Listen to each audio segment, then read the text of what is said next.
beribadah kembali dengan kasih Tuhan.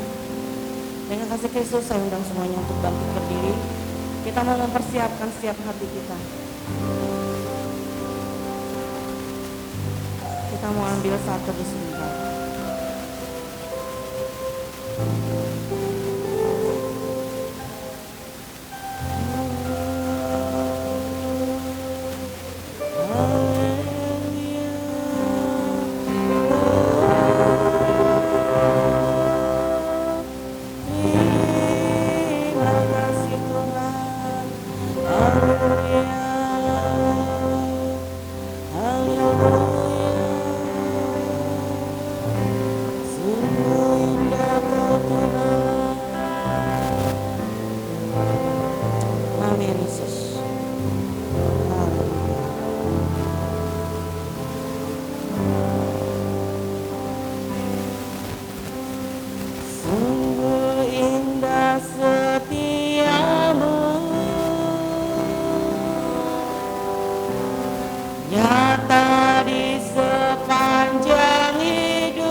Engkau melihat setiap hati kami Tuhan.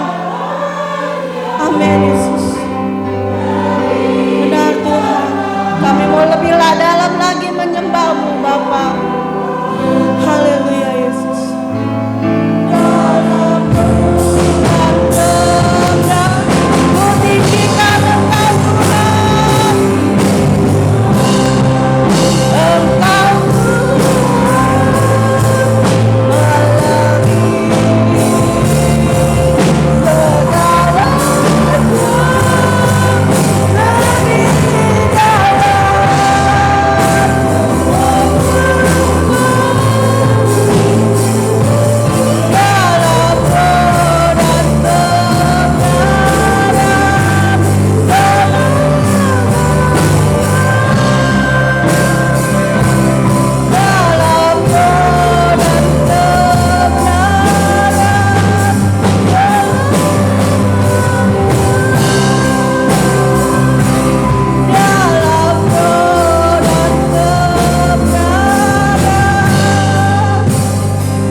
Kita adalah orang-orang yang sudah dibebaskan oleh Tuhan.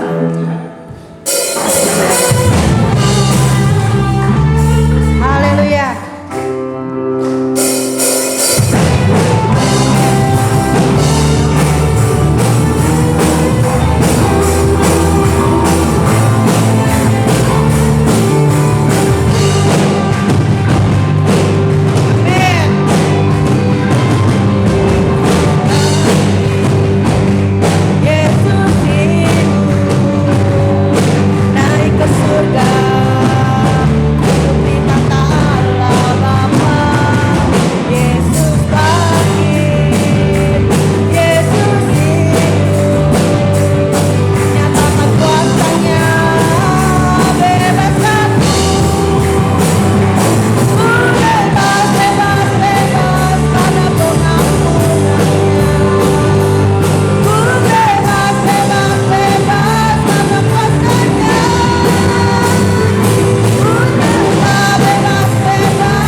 Kita mau mempersiapkan setiap hati kita, karena Bapa kita adalah Bapa yang baik. Engkau Bapa yang mengasihiku. Terima kasih Tuhan. Yesus. Amin.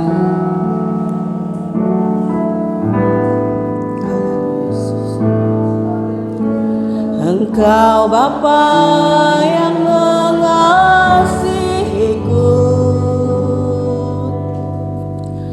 tak kau pandang bentuk dan rupaku. Engkau mengasihiku dengan sepenuh hati, tak pernah sama seperti dunia ini. Engkau Bapa yang mengajariku melewati badai langit biru. Kau yang buatku terbang bagaikan raja wali, mengatasi segala pencobaan. Kau Bapa-Ku yang mengerti rasa tetesan air mata, tak kau biarkan.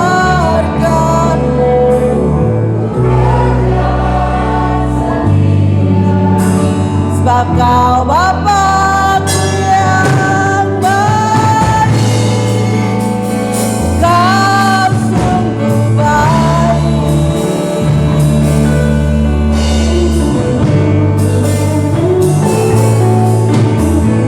Kau Bapa yang mengasihiku. Terima kasih Tuhan. Kau tidak memandang bentuk dan rupa kami Tuhan. Kau melihat setiap hati kami Bapa.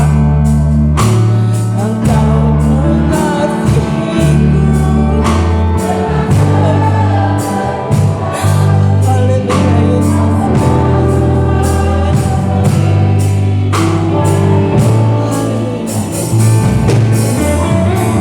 Engkau Bapa yang mengajariku. Terima kasih Tuhan. Melewati badai langit biru,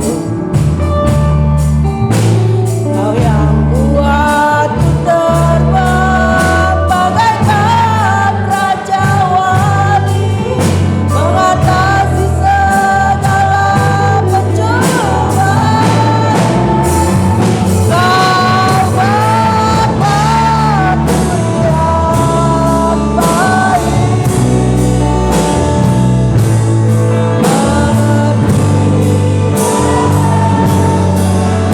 tetesan air mata, tak kau biarkan.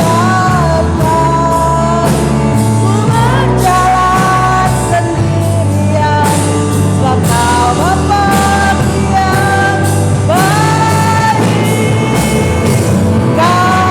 Bapa-Ku yang baik. Bahasa tetesan air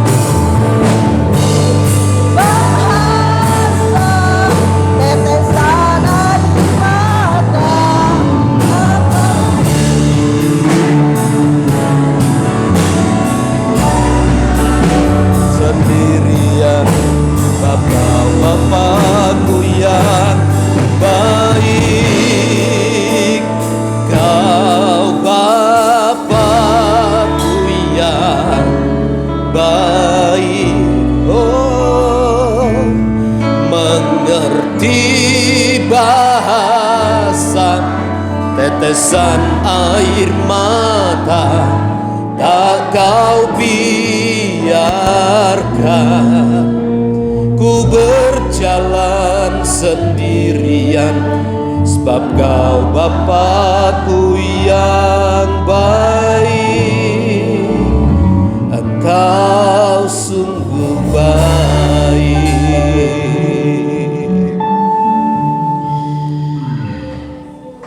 Kami akan mendengar berita firman-Mu. Roh Kudus, berikanlah segala hikmat, pengurapan dari sorga menyertai kami, sehingga setiap firman Allah yang ditaburkan kepada kami itu membawa perubahan yang berarti di dalam hidup kami. Kami tidak hanya sekedar menjadi pendengar-pendengar, tetapi kami mau Tuhan memberikan kekuatan kepada kami untuk kami dapat pula melakukannya. Karenanya pekerjaan Roh Kudus kami izinkan ada di tengah-tengah kami, sehingga kami bersama dikuat dan diteguhkan di dalam firman-Mu. Kami siap diberkati di dalam dan demi nama Tuhan Yesus. Haleluya. Amin. Silakan duduk Bapak Ibu Saudara sekalian. Salam. Ya, baik.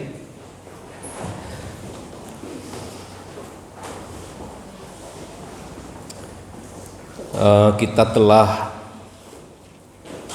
melewati liburan yang cukup baik ya. Saya lihat di Facebook Bapak Ibu Saudara yang berjalan ke sana kemari, tapi juga ada yang di rumah ya. Tetapi meskipun di rumah juga itu juga liburan yang menyenangkan ya, liburan yang menyenangkan. Nah, saya berharap momen-momen waktu-waktu itu semakin memperkokoh keluarga, memperkokoh iman kita di dalam Tuhan. Injil Matius pasal yang ke-11. Injil Matius pasal yang ke-11 ayat 7 sampai ayat yang ke-15. Matius pasal 11 ayat 7 sampai ayat yang ke-15, kita baca bergantian. Saya membaca ayat 7, Bapak Ibu Saudara membaca ayat 8 dan sampai ayat yang ke-15. Demikian. Setelah murid-murid Yohanes pergi, mulailah Yesus berbicara kepada orang banyak itu tentang Yohanes. Untuk apakah kamu pergi ke padang gurun melihat buluh yang digoyahkan angin kian kemari?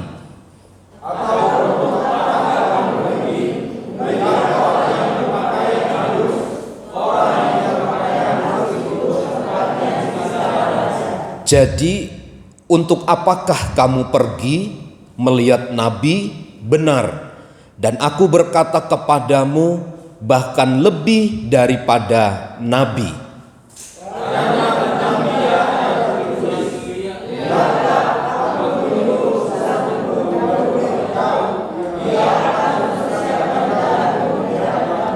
Aku berkata kepadamu, sesungguhnya di antara mereka yang dilahirkan oleh perempuan tidak pernah tampil seorang yang lebih besar daripada Yohanes Pembaptis, namun yang terkecil dalam kerajaan sorga lebih besar daripadanya.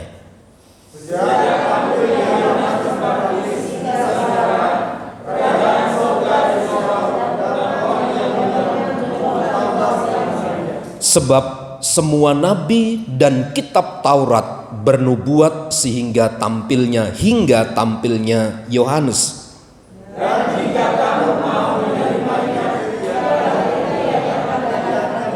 Siapa bertelinga, hendaklah ia mendengar. Puji Tuhan. Minggu lalu kita telah belajar tentang sikap Yohanes ketika dia berada dalam kesulitan. Saat dia ada di dalam penjara, Yohanes mengutus murid-muridnya untuk bertanya, engkaukah itu Mesias? Artinya, engkaukah itu yang akan membebaskan kami? atau kami harus menunggu orang lain? Nah, di dalam berbagai macam tafsiran, tulisan-tulisan para teolog menegaskan bahwa pernyataan kata itu merupakan satu bentuk keraguan-raguan tentang keberadaan diri Yohanes melihat situasi yang terjadi. Pandangan Yohanes tentang Yesus sebagai pembebas, harusnya Yesus tampil di tengah-tengah Yohanes, memberikan kekuatan, memberikan kemampuan, atau bahkan mungkin bisa melepaskan dirinya dari jerat di dalam penjara karena pemberitaan Injil Kristus itu sendiri. Namun Bapak Ibu Saudara, ketika kita membaca ayat 7 sampai ayat yang ke-15, maka ini merupakan bentuk pujian Tuhan Yesus kepada Yohanes Pembaptis. Karena apa Bapak Ibu Saudara? Ada cara pandang, ada asumsi, ada prediksi yang muncul terhadap Yohanes ketika Yohanes mempertanyakan tentang Yesus sebagai Mesias. Apakah benar Yesus itu Mesias atau kami harus menunggu yang lain? Pertanyaan ini seolah-olah bentuk keraguan-raguan daripada Yohanes. Tetapi Bapak Ibu Saudara, ketika kita membaca ayat 7, setelah murid-murid Yohanes pergi, mulailah Yesus berbicara kepada orang banyak itu tentang Yohanes. Bapak Ibu Saudara, ketika kita mendengar berita yang buruk, ketika kita mendengar berita yang tidak jelas tentang kredibilitas seseorang, yang menurut kita harusnya dia adalah seorang panutan, seorang yang harusnya bisa menjadi sebuah suri tauladan bagi umat-umat. Tetapi justru orang yang diharapkan demikian, mereka justru meragukan keberadaan Kristus. Namun kita membaca mulai ayat 7 sampai ayat 15 itu, bagaimana kemudian Tuhan Yesus tampil di tengah-tengah orang banyak dan memberikan pujian kepada Yohanes Pembaptis. Sekali lagi Bapak Ibu Saudara, ketika kita mendengar tentang berita yang tidak baik, mulai terbersit di dalam pikiran kita ada pikiran-pikiran yang negatif, pikiran-pikiran yang jahat, pikiran-pikiran yang tidak baik. Tahukah Bapak Ibu Saudara bahwa apa yang telah terpikir terbersit di dalam pikiran kita itu cepat ataupun lambat akan mempengaruhi sikap hidup kita terhadap seseorang. Semisal ada satu bapak yang tadinya baik, tetapi oleh karena satu dan lain hal kemudian bersikap berbuat di luar norma-norma yang berlaku. Secara tidak langsung ketika mendengar berita itu dan beberapa orang menyampaikan kepada kita, pasti kemudian kita juga akan terbersit pikiran, orang itu jelek, orang itu jahat. Tahukah Bapak Ibu Saudara, sebenarnya tidak hanya berhenti kepada pernyataan di pikiran kita, dia jahat, dia tidak baik. Akibat negatifnya, akibat buruknya adalah kita mungkin akan berperilaku lebih jahat daripada seseorang tersebut. Kenapa? Karena kita telah menilai yang buruk, kita telah menilai yang jahat terhadap seseorang tersebut. Nah, di dalam ayat 7 sampai 15 ini ada satu pelajaran yang baik. bahwa tampilnya Tuhan Yesus mulai ayat 7 adalah dalam rangka membela nama baik daripada Yohanes Pembaptis. Sebab dalam kalangan banyak orang waktu itu, apalagi di hadapan murid-murid Yohanes, dia sampai mengutus mereka untuk pergi bertanya kepada mereka, apakah engkau Mesias atau kami harus menunggu yang lain? Ada asumsi yang berkembang pada waktu itu, tentu Yohanes Pembaptis seorang yang ragu-ragu. Yohanes Pembaptis seorang yang tidak baik, tidak patut menjadi tokoh teladan iman dan seterusnya. Tetapi Bapak Ibu Saudara, jauh dari peristiwa itu kita mendapat pelajaran begini. Tuhan Yesus membela nama baik Yohanes Pembaptis. Saya ingin sampaikan begini Bapak Ibu Saudara, acap kali asumsi atau pikiran-pikiran negatif kita, penilaian-penilaian yang muncul di dalam pikiran kita terhadap seseorang memang dipengaruhi oleh banyak hal. Contoh, ada orang yang datang memberikan input masukan kepada kita. Tapi sebenarnya Alkitab menegaskan begini, kita tidak boleh menilai orang berdasarkan perilaku sesaatnya. Kita tidak boleh berpandangan negatif terhadap seseorang ketika seseorang itu berada dalam titik nadir terendah dari tingkat kepercayaannya kepada Tuhan. Sekali lagi, Tuhan Yesus membela Yohanes Pembaptis. Bapak Ibu Saudara, kalau kita mendengar orang tidak baik, kita harus tampil seperti Tuhan Yesus untuk berkata orang itu bukan tidak baik gitu, tapi memunculkan kebaikan-kebaikan apa yang pernah dilakukan. Ada istilah kan di negara kita, khususnya di Indonesia, air susu dibalas air tuba. Apa yang susu sebelanga itu? Apa namanya? Apa? Iya, nila setitik merusak susu sebelanga. Kejahatan yang kecil, perbuatan yang kecil yang tidak baik itu merusak seseorang, entah itu dari penilaian, entah itu dari pernyataan-pernyataan yang muncul. Biasanya dari kecil, contoh dari umur 1 sampai umur 50 dia baik, tapi umur 51 setengah dia sedikit saja melakukan kejahatan. Orang tidak akan menilai kebaikan 1 sampai 50-nya. Tapi orang akan selalu mengenang yang 50 setengah itu. Tentang apa?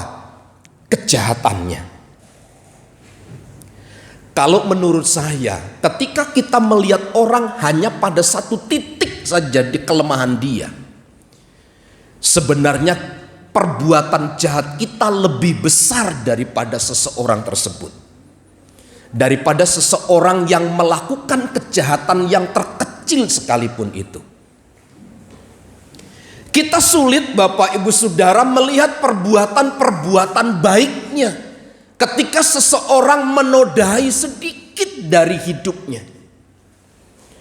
Melakukan kejahatan yang sekali semua kebaikan-kebaikan yang telah dibuat menjadi hilang. Seharusnya ini bukan menjadi prinsip kehidupan anak-anak Tuhan. Mari kita belajar untuk menilai dan menempatkan semua posisi itu sebagaimana porsinya. Memang Yohanes dalam keadaan tertekan. Bukan karena perbuatannya dia harus dipenjara, tapi karena dia memberitakan firman Allah, kebenaran itu. Sempat dia meragukan memang dari pernyataan-pernyataan ayat yang muncul itu. Tetapi tidak berarti lalu Yohanes bukan orang yang tidak baik. Karenanya sepanjang ayat 7 sampai ayat yang ke-15, Tuhan Yesus mengangkat satu kehidupan yang baik. Agar umat-umatnya, agar gereja, agar orang-orang yang ada di dalam lingkaran Tuhan Yesus menghilangkan segala pikiran-pikiran yang negatif,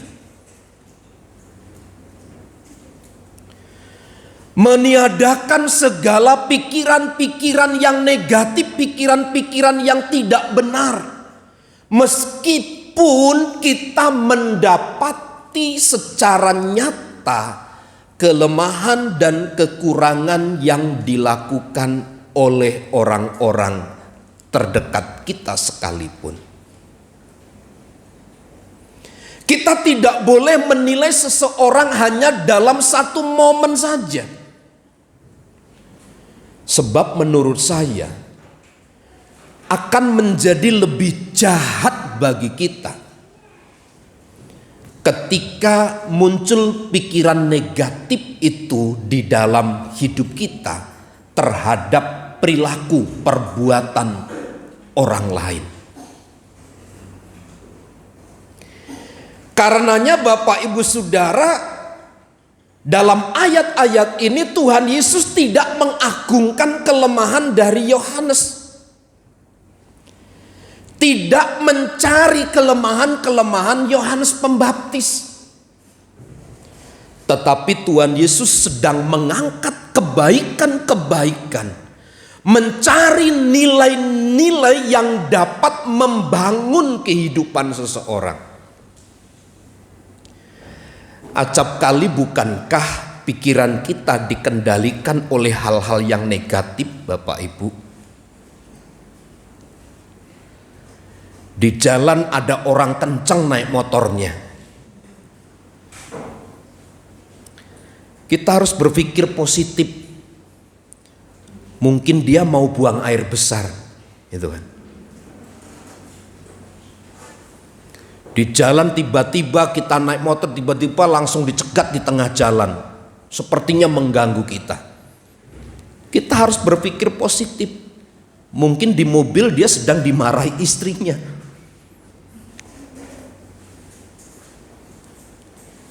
Lalu tidak muncul pikiran-pikiran yang negatif. Saya kira memang susah Bapak Ibu Saudara untuk melihat, mendudukkan hal yang positif di dalam pikiran kita ketika kita berhadapan dengan kenyataan yang tidak sesuai.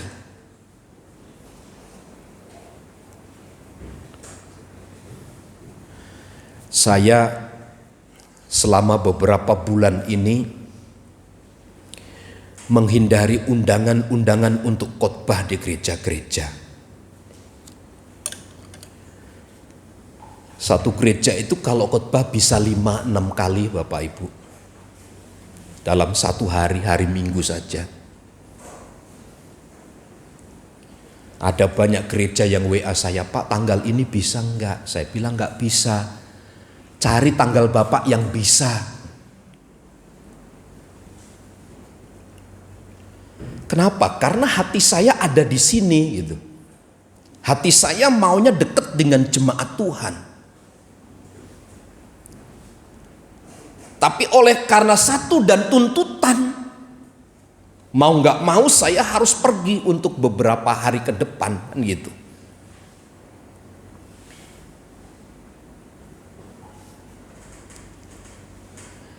Nah, cari waktu ini susah Bapak Ibu Saudara. Saya harus mengorbankan kedekatan dengan jemaat Tuhan. Walau di sana jemaatnya kalau datang itu 2.000-3.000 orang. Sini kan 70-80 orang. Beda berapa persen. Tapi kepuasan saya adalah ketika saya bisa menyampaikan firman Tuhan di hadapan jemaat Tuhan. Itu satu kepuasan saya tersendiri. Nah, kalau kita melihat tentang kenyataan yang dilihat tentang Yohanes, maka banyak muncul prediksi-prediksi negatif. Dan itu memang seperti yang dikembangkan oleh kebanyakan orang. Kita lebih suka menilai, mengambil yang negatifnya. Kita lebih bangga menggaungkan yang negatifnya ketimbang hal-hal yang positif dari seseorang tersebut. Alangkah indahnya Bapak Ibu Saudara di antara kita jemaat Tuhan. Kita saling melihat satu dengan yang lain, bukan kelemahan, bukan kekurangannya. Tapi kita melihat positif dan kebaikannya. Semisal Tuhan Yesus sampaikan kepada tentang Yohanes Pembaptis dalam ayat 7 sampai ayat 10 itu. Yohanes itu adalah seorang yang dapat menyangkal dirinya. Bahkan kalau kita baca dari ayat itu, Yohanes Pembaptis sesungguhnya dia telah mati terhadap semua kemegahan dunia dan kesenangan indrawi. Kalau kita belajar dalam kitab Yohanes, Yohanes itu kan tempatnya di padang belantara sambil berteriak-teriak. Makanannya itu adalah belalang dan madu hutan.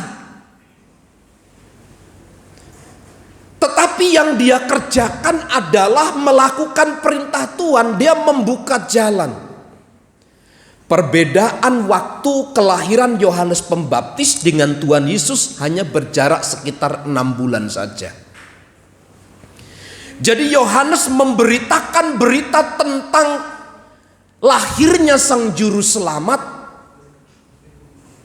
6 bulan kemudian baru Tuhan Yesus lahir. Memang Yohanes Pembaptis dipersiapkan sedemikian rupa oleh Allah sebagai orang pembuka jalan. Dalam ayat-ayat yang kita baca, dia lebih dari seorang nabi. Punya sebuah kedudukan yang tinggi. Tetapi Yohanes tidak mempergunakan kedudukan itu sebagai sarana alat untuk kemegahan diri sendiri.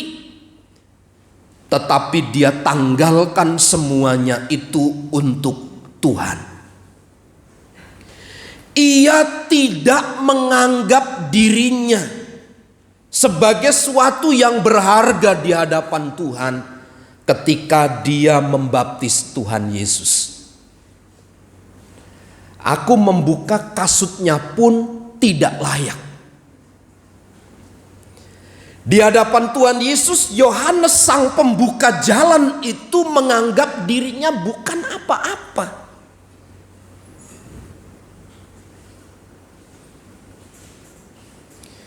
Tapi Bapak Ibu Saudara, kan kita senang ya kalau kita membanggakan diri, kita bisa ABC dan seterusnya. Tapi Yohanes tidak demikian. Dia tidak menganggap, ia menganggap dirinya bukan apa-apa di hadapan Tuhan Yesus. Ia mempraktekkan hidup yang sederhana, yang disertai dengan pengabdian yang tinggi terhadap tugas dan pelayanan yang dipercayakan kepadanya. Inilah yang diangkat oleh Tuhan Yesus agar orang-orang percaya kala itu tidak memiliki pikiran yang negatif terhadap Yohanes Pembaptis. Tuhan Yesus gaungkan bagaimana Yohanes itu seorang yang menyangkal diri. Yohanes itu telah mati terhadap kemegahan dunia, terhadap kesenangan-kesenangan dunia. Bahkan ia menganggap dirinya bukan apa-apa di hadapan Tuhan Yesus.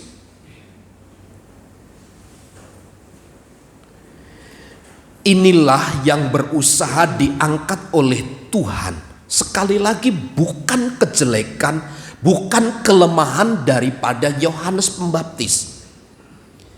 Dia seorang yang ragu-ragu ketika di penjara. Bukan itu yang disampaikan.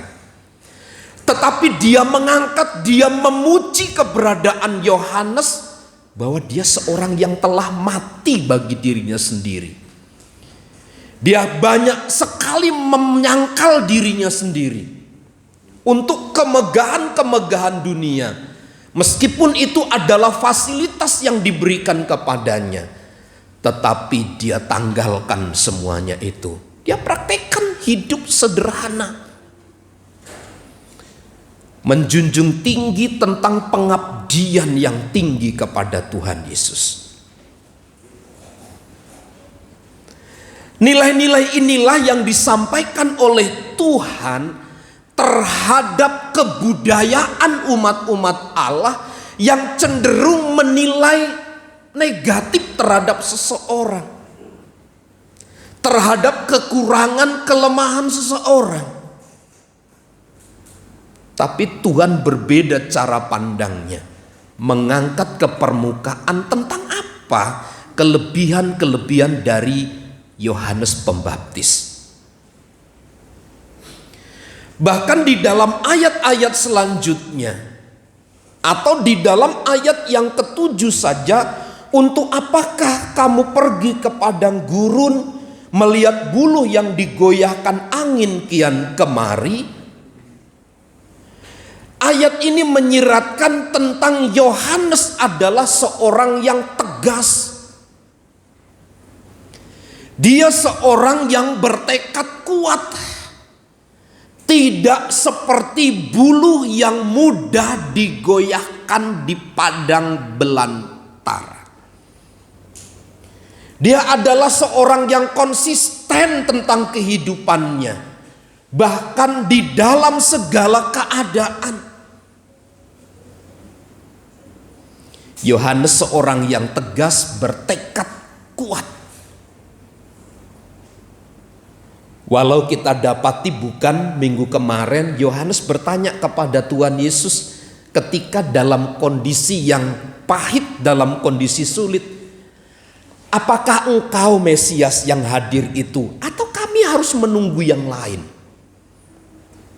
Sepertinya Yohanes Pembaptis sedang meragukan tentang Tuhan waktu itu.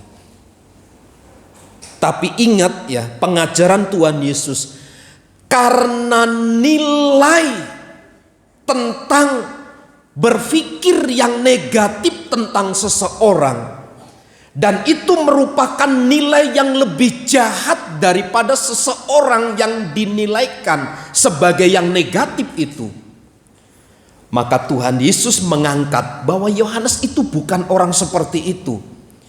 Yohanes itu seorang yang tegas. Dia seorang yang bertekad kuat. Dia tidak seperti buluh digoyangkan angin kian kemari. Dia adalah seorang yang konsisten di dalam segala keadaan. Atau dengan kata lain, Yohanes itu bukan seorang yang bimbang. Yohanes itu bukan seorang peragu. Yohanes Pembaptis itu bukan seorang yang ragu-ragu. Seorang ayah atau seorang tua akan membela anaknya mati-matian, Bapak Ibu, ketika anaknya diperlakukan tidak adil. Tapi tahukah Bapak Ibu Saudara, pembelaan sepihak kita berlebihan itu akan membuat anak kita cengeng. akan membuat anak kita mudah terombang-ambing. Seharusnya kita sebagai orang tua mendudukkan semua keadaan itu pada porsinya. Anggap itu sebagai sebuah pembentukan karakter dari anak-anak kita. Saya pesan ke Jin kalau saya nganter sekolah, Jin nanti kalau di sana ibadah, dalam hati kamu bilang ya, dalam nama Yesus, dalam nama Yesus. Gak usah kasih tahu Pi, katanya begitu. Karena lingkungannya bukan mayoritas kan begitu. Nanti kalau ada acara-acara begitu, hati kamu bilang aja dalam nama Yesus, dalam nama Yesus. Anak saya Jin bilang, gak usah dikasih tahu Pi. Udah ngerti maksudnya gitu.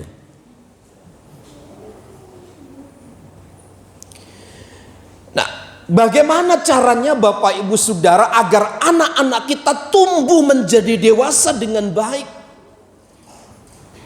Kadang-kadang kita perlu meluaskan kesulitan, kita perlu meluaskan keadaan-keadaan yang tidak baik untuk diperoleh.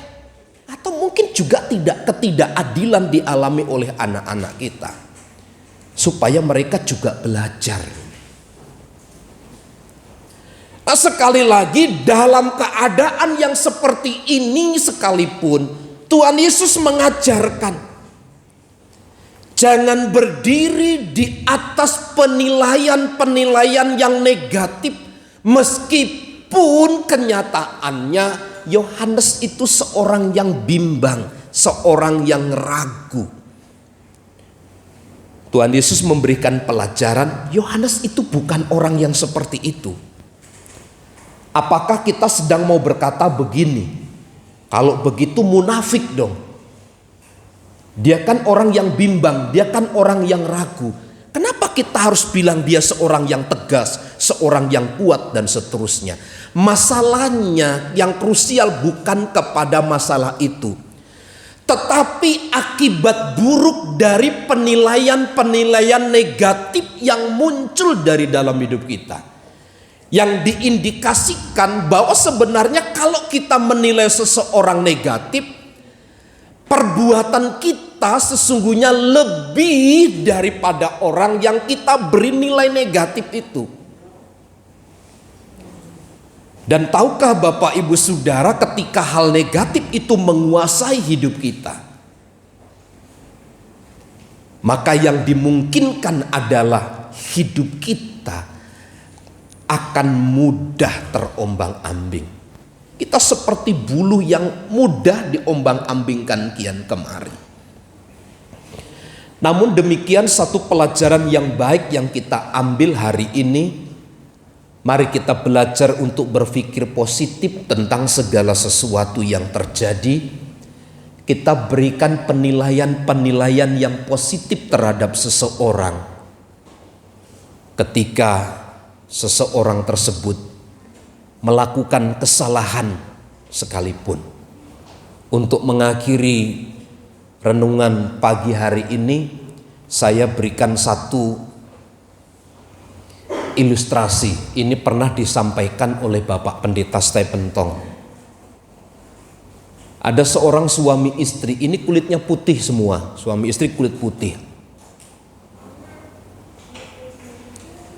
Tapi anak kesekiannya itu lahir dari kandungan istrinya ini adalah seorang yang berkulit hitam.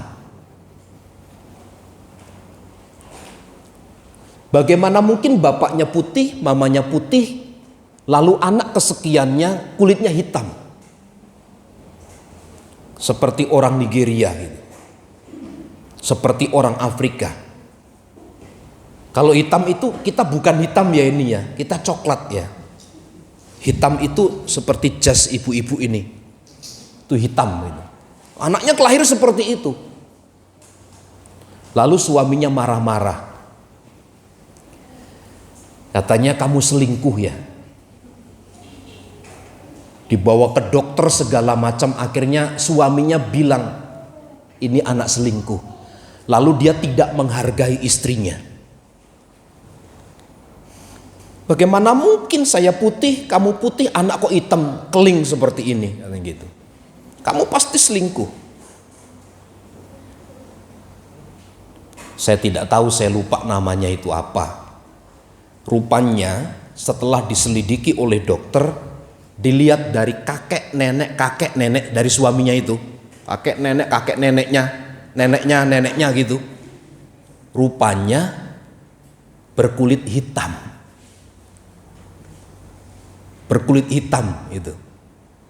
Jadi kena generasi dia kepada anaknya itu keluar warnanya kulitnya hitam gitu. Padahal sudah lama ini suaminya benci dengan istrinya karena dia selingkuh, main dengan laki-laki lain dan seterusnya. Tapi dalam penelitian itu akhirnya disimpulkan bahwa kakek nenekmu, kamu itu sebagai suami dulu gitu berkulit hitam. Coba lihat Bapak Ibu Saudara, akibat berpikir negatif terhadap istrinya, tentu keluarga itu relasinya akan pecah, akan hancur, hubungannya tidak baik. Kenapa? Karena berpikir yang negatif. Nah, hari ini mari kita belajar begini, meskipun kita melihat orang-orang yang perilakunya tidak sesuai, harusnya itu menjadi suri tauladan bagi kita. Mari munculkan kebaikan-kebaikan dalam dirinya, agar kita belajar begini, melihat seseorang itu sesuai dengan porsinya. Karena pikiran negatif itu akan menimbulkan selalu masalahnya negatif di dalam tubuh kita. Tapi mari kita menilai, kita membangun hal-hal yang positif dalam hidup kita terhadap siapapun. Satu saat ketika Bapak Ibu Saudara saya kecewakan gitu. Saya kecewakan karena saya sebagai manusia bisa saja mengecewakan Bapak Ibu Saudara. Atau ketika Bapak Ibu ada di ruangan ini saya tidak sapa, salam Ibu Bapak gitu. Karena banyak orang bisa kecewa karena tidak diberikan salam oleh hamba Tuhannya, oleh Bapak Gembalanya, atau oleh Ibu Gembala. Satu kali mungkin Anda bisa kecewa terhadap perbuatan saya. Tapi sesuai dengan firman Tuhan, mari kita belajar untuk melihat hal positifnya. Lihat hal yang positifnya. Satu kali ada seorang bapak yang matanya itu sudah operasi ya, sudah ganti retina, tetap saja tidak melihat. Satu kali saya ngasih tangan begini, bapak itu duduk berdiri di situ. Saya bilang, Om, gimana kabar? Baik. Tangannya begini aja. Saya di sini, Om itu ada di situ gitu. Nah, saya ya nyamperin datang gitu. Meskipun begitu, saya tidak benci kepada Om ini. Karena saya tahu memang dia tidak bisa melihat setelah operasi kan begitu. Nah, saya yang bisa melihat ya saya harus datang gitu. Saya tidak boleh sombong, saya tidak boleh menghindar, tapi saya harus datangi, berikan salam kepada Om ini. Maksud saya mari kita belajar membangun hal-hal yang positif di dalam hidup kita meskipun kita menemui hal-hal yang negatif ya. Kiranya Tuhan Yesus memberkati kita sekalian. Mari kita berdoa. Bapa, terima kasih untuk pagi hari ini. Kami telah belajar beberapa prinsip dan nilai-nilai kebenaran firman-Mu tentang keberadaan orang-orang yang ada di sekitar kami. Ajar kami Tuhan untuk seperti Engkau yang melihat seseorang dengan baik, meskipun mungkin orang itu jahat, orang itu tidak baik kepada kami, tapi kami akan belajar mengambil nilai-nilai yang positif untuk membangun kehidupan kami lebih baik dari hari ke hari. Sekiranya mungkin selama ini hidup kami dibangun oleh pikiran-pikiran yang negatif, Tuhan ampunilah kami, lepaskan kami, dan ajarkan kepada kami untuk belajar nilai-nilai yang positif dari kehidupan seseorang yang pernah, yang mungkin melakukan kejahatan kepada kami. Kiranya kebenaran dan nilai firman Allah itu mendarah daging di dalam hidup kami, sehingga kami semakin bertumbuh kuat di dalam Tuhan. Berkatilah kami pagi hari ini, dalam nama Tuhan Yesus. Amin. Puji Tuhan. Terima kasih untuk Bapak Gembala yang sudah menyampaikan firman. Saya undang yang bertugas untuk kolektor.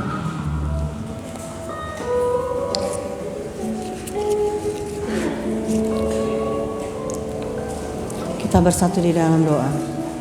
Segala puji dan syukur hanya bagi-Mu Bapa. Terima kasih Tuhan, kalau kami sudah mendengarkan firman-Mu, dan biarlah Tuhan Yesus kami boleh senantiasa percaya akan kebenaran firman-Mu, dan kami boleh melakukan di dalam hidup kami. Sebentar Tuhan, tiba saatnya kami mau belajar memberikan apa yang bisa kami berikan untuk menopang pekerjaan-Mu di tempat ini. Dan biarlah ya Tuhan Yesus, persembahan ini boleh menjadi dupa yang harum dan menyenangkan akan hati-Mu. Terima kasih Bapa yang baik, Kau urapi ya Tuhan para pelayan-Mu ya Tuhan Yesus, yang dalam membawakan persembahan ini. Biarlah ya Tuhan, semakin hari mereka boleh semakin dewasa di dalam Engkau, dan kiranya Tuhan yang memberkati pribadi lepas pribadi. Terima kasih Bapa yang baik, kiranya dalam nama Tuhan Yesus Kristus kami jalani persembahan ini. Haleluya. Amin.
Selamat ulang tahun untuk Ibu Butar-Butar, tanggal 16 Mei, Tuhan memberkati.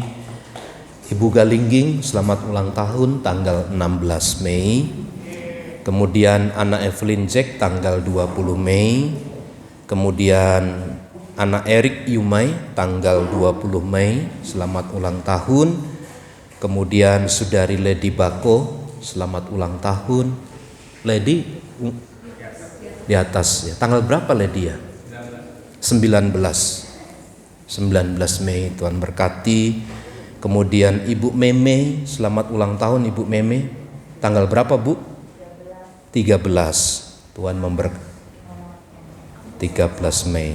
Anak Amos tanggal 1, ini udah 1 sampai tanggal. Yang ulang tahun bulan Mei itu ada banyak sekali ya. Itu anak Miracle Simanjuntak tanggal 3, Teofani Karisa. kemudian Bapak Hendi Wijaya, Bapak Medi Purwanto, Bapak Dimas, anak Ceverlin, Charlie, Dimas, Ibu Kristiana, Bapak Desitorus, Bapak Calvin, Ibu Meme, anak Zeskiel Butar-Butar ya. Selamat ulang tahun yang berulang tahun di bulan Mei ini. Kiranya Tuhan Yesus memberkati. Tanggal 26 hari Kamis itu adalah hari libur, hari kenaikan Isa Al-Masih, kenaikan Tuhan Yesus. Kita akan melakukan ibadah jam 8 pagi di tempat ini. Tanggal 26 Mei pukul 8 pagi kita akan memperingati hari kenaikan Tuhan Yesus ke sorga, karena itu juga merupakan hari libur ya. Mari saya undang jemaat Tuhan untuk bersama-sama beribadah, untuk menikmati lawatan Tuhan ya. Tuhan Yesus memberkati. Mari bersama kita berdiri, kita akhiri ibadah kita. Segala puji, hormat, syukur. Segala puji, hormat, syukur tunaikan kepadamu, Allah Bapa, Allah Putra, Allah Roh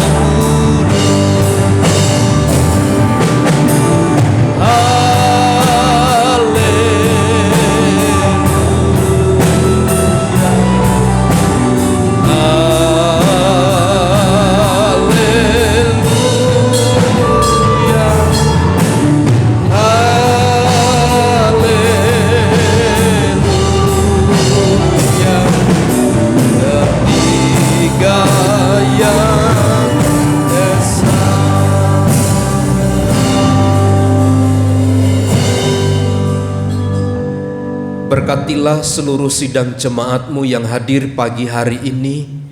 Kasih karunia dan damai sejahtera Allah dilimpahkan, baik di dalam keluarga, di dalam usaha dan pekerjaan Tuhan yang menjadikan semua berhasil. Berkati rumah tangga, berkati keluarga sidang jemaat Tuhan. Kami percaya Allah yang menopang, Allah yang terus memberikan kemurahan dan kebaikan. Kami yang sakit Tuhan sembuhkan dalam nama Yesus. Kami yang lemah Tuhan sudah kuatkan. Kami yang sedang mengalami kesulitan, Tuhan yang menolong, Tuhan yang menghibur kami. Berdoa bagi saudara-saudari kami yang berulang tahun, baik Ibu Butar-Butar, Ibu Galingging, anak Evelyn, Tuhan. Menyerahkan saudara Erik Yumai, Saudari Lady Bako, Ibu Meme, kami serahkan mereka dalam pemeliharaan kasih Tuhan. Tuhanlah yang memberkati mereka dengan berlimpah, sesuai dengan kasih karunia yang Tuhan percayakan bagi mereka. Berkati hari Kamis kami akan melaksanakan ibadah dalam rangka memperingati kenaikan-Mu ke sorga. Tuhan yang menolong kami semua. Sebentar bila kami tinggalkan tempat ini, kami akan pulang ke rumah tangga kami masing-masing. Biarlah pemeliharaan kasih Tuhan selalu menyertai kami. Berkati bangsa dan negara kami, berkati gereja-gereja Tuhan di Indonesia, berkati hamba-hamba-Mu Tuhan. Dalam nama Tuhan Yesus kami berdoa. Mari saudaraku, angkat tanganmu dan terimalah berkat Tuhan. Tuhan memberkati dan melindungi engkau. Tuhan menyinari engkau dengan wajah-Nya dan memberi engkau kasih karunia. Tuhan menghadapkan wajah-Nya kepadamu dan memberi engkau damai sejahtera. Kiranya kasih karunia Tuhan Yesus Kristus dan kasih Allah serta persekutuan Roh Kudus menyertai kita sekalian saat ini dan sampai selama-lamanya. Kami terima segala berkat Tuhan di dalam nama Tuhan Yesus Kristus. Kita semua yang percaya dan diberkati bersama katakan amin. Bapa, terima kasih. Bapa,